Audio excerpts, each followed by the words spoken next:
وحشنا عشا. عشا صاحب صاحبه. وحقي وحقك ايه؟ الله انا مش اصحابه. كده صاحب صاحبه. عشرة صاحب صاحبه.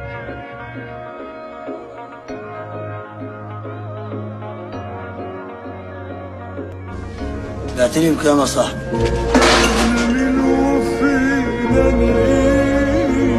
خمس بواب.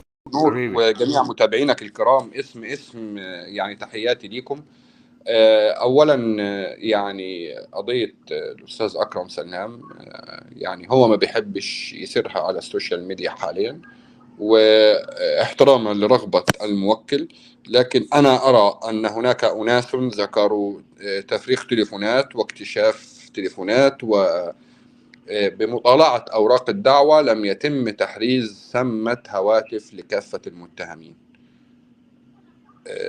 فاللي بيحكوا على هواتف وإن في هواتف وإنه لقيوا في هواتف، هذا كلام عاري من الصحة، ويقولون ما ليس لهم به من علم. دايما احنا بنحب ندي إرهاصات وأطروحات تخالف الواقع وتخالف الحقيقة، والروايات عندما تؤول يفنن لها فن الإمعنان والتأليف والتجويد وتزيين وتحريف الحوار عن مواضعه والكلام.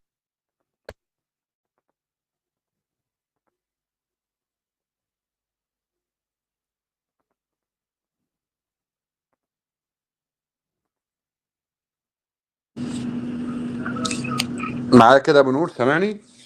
سامعك يا حبيبي. الشبكه كانت قطعت بس. اتفضل يا لا استاذ. انا بس حد كان اتصال كده، فانا ما عرفتش يعني. اتفضل بيقطع يا الخط دايما. اتفضل.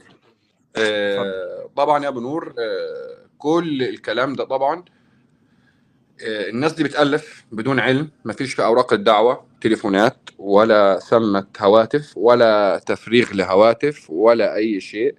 خلينا نلتزم الحقيقة من منابعها ومصدرها، بلاش ندي أطروحات، بلاش يعني نألف في أو نحرف في الإشاعات التي تصدر من هنا ومن هنا. القضية بها كمية زج وكمية تلفيق بين وواضح تحدثت عنه أوراق الدعوة من الورقة الأولى حتى منتهاها. إن شاء الله عن قريب هيكون معنا المستشار أكرم. احنا عندنا تجديد إن شاء الله يوم. يعني يسألني، مش كان المفروض إنه يسألني؟ طيب يقول لي شو الوضع. ما معقول إنه نقوم نضرب في بعض هيك، عيب يعني، ما بصير. أهلا أستاذ أحمد عاشور، منور. تحياتي يا أمل هانم، من زين حضرتك، أخبارك إيه؟ تمام الحمد لله، نشكر الله. كيفك؟ كيف صحتك؟ أمل، يعني قولا واحدا، أي مليم تقاضيته أنا مستعد في اللحظة اللي بكلمك فيها. معلش، كلامي دقيقة. رجاء بس استنى، لا استنى، لو سمحت. كلامي من أول اللايف لهلا وأنا عم بحكي، وراح أرجع أعيد مرة ثانية قدامك. ما حدا بيقدر يكلم المحامين تبعوني بدون ما أنا اللي أتكلم معك. يعني لو في شيء أنا اللي راح أتكلم معك. أي كلام تاني من أي شخص تاني ممكن تكون نصيحة، ممكن يكون خوف علي أو كذا، ولكن أنا ضد هذا الموضوع، لأنه مش مسموح لحدا يوجه كلام مباشر دايركت للمحامين بوجودي. مش أنا متت. بعد الشر، ربنا يحفظك طبعا، ربنا يحفظك يا رب. طيب طالما أنا ما متت معناته أنا اللي بتكلم. لما أموت في ورثة اللي بيتكلموا عني، بس خالصة القصة، نقطة، ونسكر نسكر. بعتني بكام يا صاحبي؟ 5 بواب. شوي 5 بواكي شوية يا رب، والله ما 10.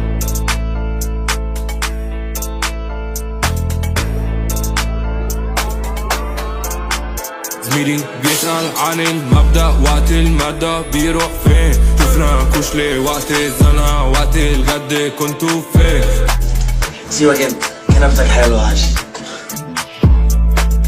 الحكاية. أستاذة ويسا، أنا مش بتخلى عن أمل، وانت لو سمعتي عند أخونا ماهر أنا قلت إن أنا لن أترك أمل حتى ألفظ أنفاسي الأخيرة، ساعتها بقى تقدروا تسامحوني لأني حكون في ذمة الله. النيابة ما تحولت على القضاء. قال لي تمام. بعد هيك قال لي أنا هجيب عاشورة اللي كان محامي للمستشار أكرم يوضح لنا. قلت له ما رح يجي. النيابة ما تحولت على القضاء. قال لي تمام. بعد هيك قال لي أنا هجيب عاشورة اللي كان محامي للمستشار أكرم يوضح لنا. قلت له ما رح يجي. أنا إنه الأوراق كانت موجودة عنده والمعلومات للأسف كانت متوقفة عنده عند مطرح ما وقف المستشار أكرم كل المحامين اللي كانوا موجودين ونحاهم. وهذه كانت آخر أبديت وصل لعاشورة. ما قدر يوصل لباقي المعلومات ولا باقي الورق للأسف، أو لحسن الحظ، بلاش للأسف، لحسن الحظ. طلعت العشرة بتهون على الكل وظلمنا ولاد الحرام. 10 صاحبه.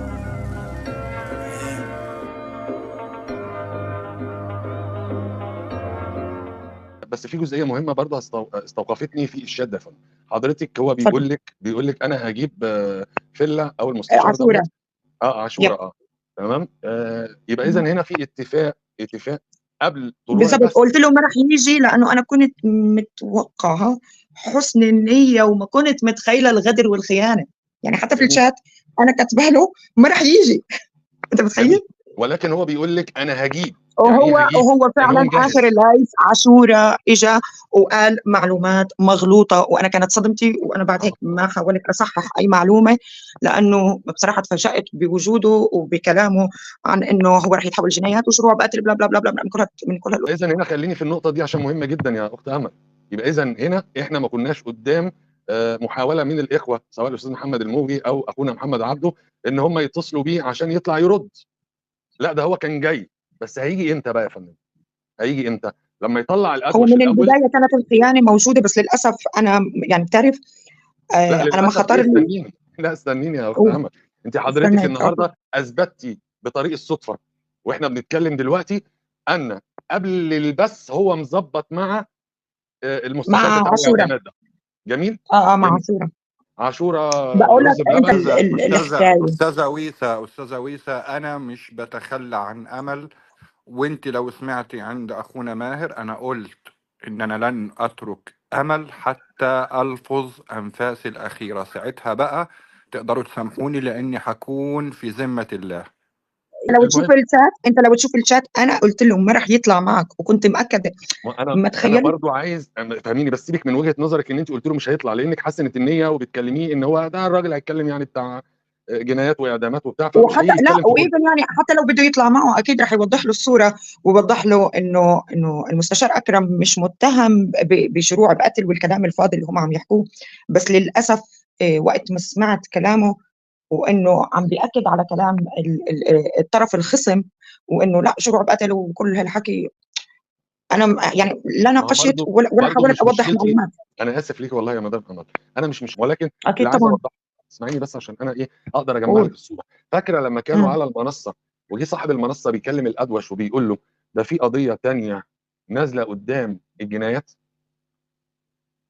معنى الكلام ان هنا عاشورة ده كان مسرب ايضا المعلومه دي وكان على علم ان في بموضوع قضيه احمد رجب حصل بالظبط. صح. واخفى صح على المستشار لان المستشار اكرم سلام فوجئ بهذه القضيه هو والمحامين. وقتها يا مستشار هاني يعني بدون اي تفاصيل وبقدرش اقول تفاصيل يعني، ولكن في تسريبات حصلت في وقت اللي كان كل يعني اول القضيه، ولحد ما المستشار أكرم نحى جميع المحامين تماما وكان الكل تحت الميكروسكوب أو تحت يعني بديش أقول الاتهام، ولكن اسم الله أنتم كنتوا محامين كتار. يعني كم واحد كنتوا؟ حوالي 7 8 بالضبط. وبناء عليه احنا مش عارفين المعلومة من مين عم تطلع بالضبط. فالمستشار نحى الجميع واكتفى بالمحامين الخاصين اللي ما خصهم بالسوشيال ميديا. وانت عارف الكل يعني شو بدي اقول، مستشار اكرم يعني اذا اسمه وهو مش موجود عامل لهم كله في دماغهم. ما نفصلش ونبعد عن الموضوع. اختنا ساهره بتقول ابو نور في وقتها قال هنتصل بفله، معلش هو فله، ما تقوليش بقى الاسم الثاني. انا ماشي على كلام ياسين بقول له عاشوره. معلش لا اوكي فله. العاشوره طعمها حلو، هو مش طعمه حلو عن جد، ما دقتها صدقني يا عاشوره. رح نحطك في حله ونوزعك على كل حاره كوريا. انطر. بس ايه رايك فيا؟ عجبتك صح؟ انا بشجع اللعبه الحلوه ودايما اقول للشاطر برافو يا شاطر، ميرسي. بس الشاطر لازم يعرف انه بيتعامل مع الاستاذ.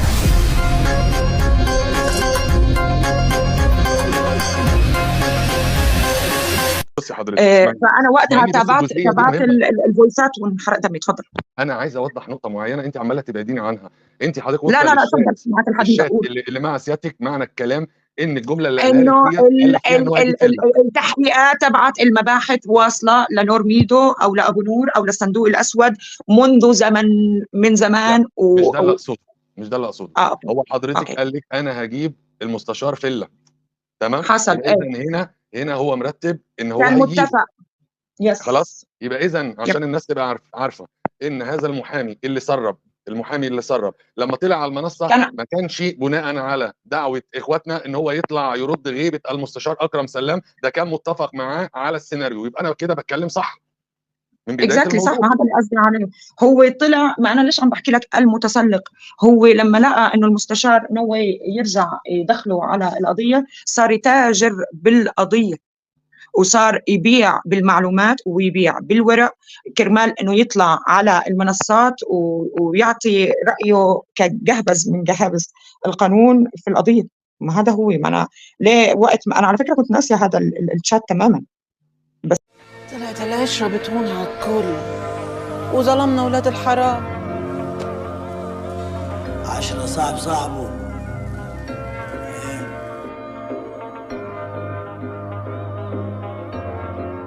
النقطة اللي احنا بنقولها وده اللي انا قلته في نفس اليوم اللي طلع فيه هذا البث، انا قلت هذا البث متفق عليه. يشاء القدر ان احنا نمشي سويا مع بعض وبعد فترات طويلة وتطلع اختنا امل مصلح ونفاجأ بان الشات اللي بينها وبين منصة صندوق او ابو نورة كيفما يعني قولوا هو بيقول لها هنا ان هو هيجيب فيلا. جميل، المستشار فيلا بتاع التسريبات. جميل. طيب يبقى اذا هنا احنا باكد لاخواتي سواء كان الاستاذ محمد الموجي او اخواتنا كلهم، يا جماعه انتوا اتصلتوا بالراجل ده عشان يطلع يرد على الكلام اللي قاله الادوش. لا يا جدعان، الراجل ده الامر مرتب، واكبر دليل هو الشات اللي اختنا امل حكت عنه دلوقتي ما بينها وبين صاحب منصه الصندوق.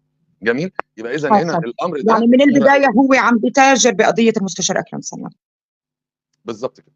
اللي قالك عني دماغه سم ما كدبش عليه، واللي قالك عني اني مهم ما كدبش عليه، واللي قالك عني مفيش مني ما كدبش عليه. مش كفايه انك تسمع عني، هتشوف بعينيك تصدق ولا ما تصدقش. مهما بيعملوا ما بخافش، تصدق ولا ما تصدقش. كل كلامهم ما فرقش، تصدق ولا ما تصدقش. مهما يحاولوا ما بزهقش، تصدق ولا ما تصدقش. انا مبدئي ما بيتجزأش.